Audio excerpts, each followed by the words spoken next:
Chers collègues gouverneurs, honorables invités en vos rangs, titres et qualités, chers participants, je voudrais saluer votre présence nombreuse à cette importante rencontre qui témoigne une fois de plus de l'intérêt que vous portez aux initiatives de la BCEAO en matière de partage d'expériences sur des sujets d'intérêt commun.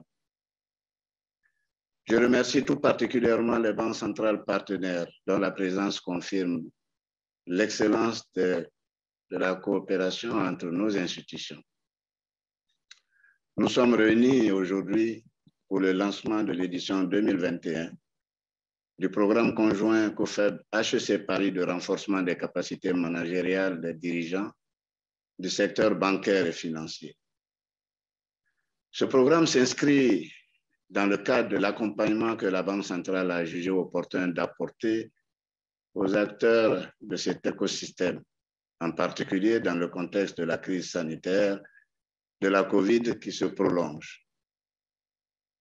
Mesdames et messieurs, c'est le lieu de rappeler que l'édition 2020 du programme COFEB HEC Paris avait mis l'accent sur les mesures urgentes et coordonnées prises au plan mondial et communautaire pour juguler les effets négatifs de la COVID-19. Dans la même logique, une attention particulière avait été portée sur l'accompagnement du secteur bancaire pour l'adoption de stratégies appropriées de gestion en période de crise. Je note avec satisfaction que les efforts consentis ont contribué à atténuer les effets de cette pandémie sur le secteur bancaire et aussi sur les économies de notre sous-région. Je saisis l'opportunité de cet instant pour saluer l'engagement de la profession bancaire aux côtés de la BCEAO et des États pour relever ensemble les défis rencontrés. Pour l'édition 2021, la BCEAO a décidé de mettre l'accent sur les nouveaux enjeux stratégiques liés aux mutations du système bancaire et financier. Au rang de ces défis figure la transformation digitale qui ouvre à nos populations l'accès à des services financiers mieux adaptés à leurs besoins et surtout moins coûteux. Le séminaire sur le thème « Enjeux de la stratégie digitale pour les banques africaines » trouve là toute sa justification. Il nous permettra d'approfondir les échanges sur ces problématiques, de mesurer pleinement la transformation digitale que vit le secteur bancaire et financier, mais également de réfléchir aux enjeux et de formuler des recommandations pour aller de l'avant. À cet égard, je voudrais me réjouir de l'accolement accordé en 2019 à la première banque 100% digitale de l'Union. Celle-ci met à la disposition de ses clients, via la téléphonie mobile, des services de paiement, d'épargne, ainsi que des crédits à la consommation et des prêts immobiliers. Honorables invités, mesdames et messieurs, la BCEAO est consciente de l'avancée irréversible du processus de la digitalisation et de son impact sur le développement du secteur financier et la croissance de nos économies. Cette conviction a largement orienté certaines initiatives que nous avons prises au cours de ces dernières années. Je voudrais en citer quelques-unes. D'abord, au plan institutionnel, les instances habilitées de l'UEMOA ont adopté en 2016, sur proposition bien sûr de la BCEAO, une stratégie régionale d'inclusion financière.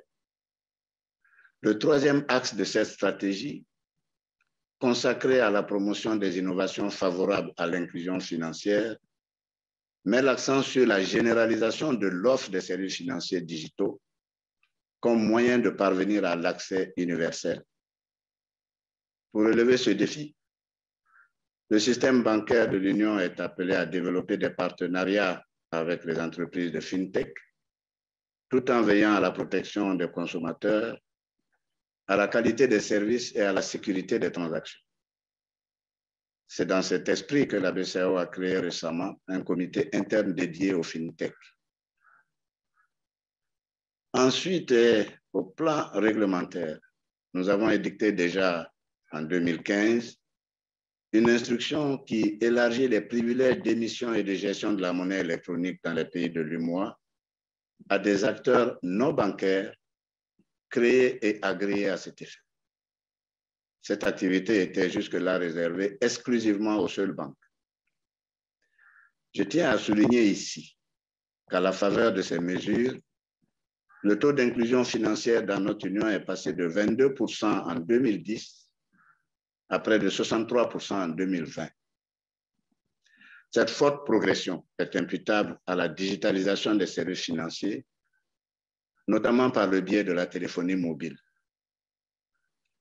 Et une revue récente des résultats obtenus montre que 5 pays de l'Union rejoignent aujourd'hui le peloton de tête des pays africains affichant les plus forts taux d'inclusion financière. Il s'agit de la Côte d'Ivoire, 82,5%, du Togo, 80,9%, du Bénin, 78,8%, du Sénégal, 73,9% et du Burkina, 70,9%. Et j'en passe. Selon les informations à notre disposition, ces taux se situeraient à 83% pour le Kenya, 65% pour la Tanzanie et à 60% pour le Nigeria. Ces résultats sont à l'évidence un encouragement pour continuer à œuvrer au renforcement du cadre réglementaire pour une meilleure gestion des risques résultant de la digitalisation. Il s'agira par conséquent d'approfondir la réflexion en faveur d'une supervision efficace des établissements de crédit en recourant aux technologies appropriées. Au niveau maintenant de l'architecture des paiements, la BCEAO a mené au cours des dernières années une modernisation des moyens de paiement électroniques et la promotion de l'accès aux services financiers. Plus récemment, elle a lancé en 2017 le projet d'interopérabilité des services financiers numériques afin de doter notre zone d'une plateforme de paiement digitaux permettant des échanges sécurisés de compte à compte entre tous les acteurs de l'écosystème financier. L'objectif recherché est, à terme, de basculer vers une digitalisation intégrale des opérations de paiement au sein de l'Union. Enfin, et concernant le volet formation et information, nos actions ont visé principalement 2 cibles. La première cible qui concerne les utilisateurs des services financiers est de loin la plus sensible et la plus complexe dans notre zone et ailleurs, au regard du faible niveau d'alphabétisation et d'éducation financière d'une frange importante de la population. Pour y répondre, nous avons conçu avec certains partenaires un vaste programme d'éducation financière qui sera incessamment développé dans tous les États de l'Union. Dans ce cadre, nous n'avons pas oublié les administrations publiques en tant qu'utilisateurs des services financiers. Et à leur attention, un guide a été publié en 2021 pour les assister dans la digitalisation de leur processus de paiement. Pour ce qui concerne enfin les fournisseurs de services, les régulateurs et les superviseurs, la meilleure approche de formation et d'information nous semble être ce que nous partageons aujourd'hui, à savoir les rencontres d'échange et les formations ciblées. L'édition 2021 du programme conjoint COFEB-HEC Paris, qui vise à renforcer les capacités managériales du secteur bancaire, s'inscrit justement dans cette perspective. C'est aussi dans cet esprit que le COFEB a diversifié sa politique d'accompagnement du secteur bancaire en organisant des actions de formation sur des thématiques de la digitalisation. Mesdames et messieurs, il y a environ 1 an et demi, j'ai décidé d'ériger le COFEB en direction générale avec pour ambition d'en faire un centre d'excellence de dimension internationale dans les domaines de la formation et de la recherche. La coopération déjà fructueuse avec des universités, centres de formation et centres de recherche de renom, constitue la pierre angulaire de cette stratégie de positionnement international du COFEB. Dans cette vision, des discussions sont aussi bien engagées avec la Harvard Business School en vue d'offrir d'autres types de produits de formation dans le cadre de cette ouverture.